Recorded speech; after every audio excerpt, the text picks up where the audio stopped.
Climate and temperature concepts and patterns. That's what this lab is about. You can see there's a bunch of division signs down there. That's because I'm too stupid to know how to pull a division sign off of my keyboard, so I had to lift them from someplace else and stick them on there. But that tells you we're going to do some math. You will definitely be doing math in this lab. And we're going to apply the math to understand some climatic patterns. And we're going to look at some other things and understand some climatic patterns. So that's really what we're doing today, is we're looking at some math and understanding how that's going to operate with regard to temperature and climate. And we're going to look at some other patterns. Let's give it a shot. Here we go with some math. Do you know how to convert Celsius to Fahrenheit? You get to learn right now. It's degrees Celsius times 1.8 plus 32 equals Fahrenheit. Now, I haven't had math very recently. You probably had it more recently than me, and I am not a math teacher. But I can tell you this. When you have two numbers next to each other, you multiply those two numbers. And if they're in parentheses, you do that first, and then you do everything else. So let's say that we knew it was 45 degrees Celsius. If you were taking the lecture class with me, you know what that is a reference to, I hope. If you're going to convert 45 degrees Celsius to Fahrenheit, you take 45, that's degrees Celsius, times 1.8. Do that first. So do that multiplication first. Then add 32 to it, and you'll get Fahrenheit.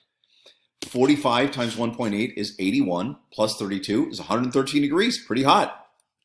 How about Fahrenheit to Celsius? Do you know how to do that one? Well, you're going to learn right now, and you can see there's division involved.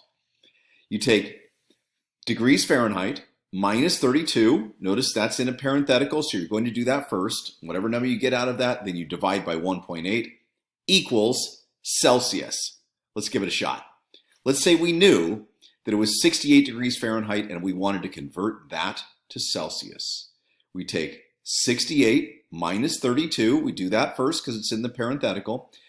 Divided by 1.8. It's going to equal degrees Celsius. 68 minus 32 is 36. 36 divided by 1.8, 20 degrees Celsius. Excellent. Here's some others you need to know. Daily mean temperature. To get the daily mean temperature, you take the daily maximum temperature plus the daily minimum temperature, and then you divide whatever number you get with those two by 2. Daily temperature range is the daily maximum temperature minus the daily minimum temperature. Annual temperature range is the mean of the warmest month minus the mean of the coldest month, and that will give you the annual temperature range. Let's check it out. Let's look at Miami, and let's say that we want to know the daily temperature range.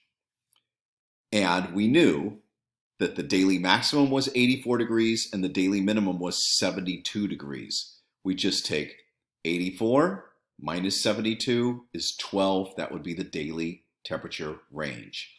If we want the daily mean, what do? We take the daily maximum plus the daily minimum, add those together, divide by 2, that gives us a mean. 84 plus 72, this is in a parenthetical, remember you're going to do this first, equals 156. 156 divided by 2, 78. How about another one? Stockton, California. Somewhere between Sacramento and San Francisco. Annual temperature range. So if we knew that the mean of the warmest month was 78.8 degrees and the mean of the coldest month was 45.2 degrees, we take 78.8 minus 45.2 equals 33.6. What about Barstow? Barstow, California. If we want the annual temperature range, we're going to take 82.8, which would be the mean of the warmest month, minus 45.7, which is the mean of the coldest month, equals 37.1. Wow. Look at that. Black screen.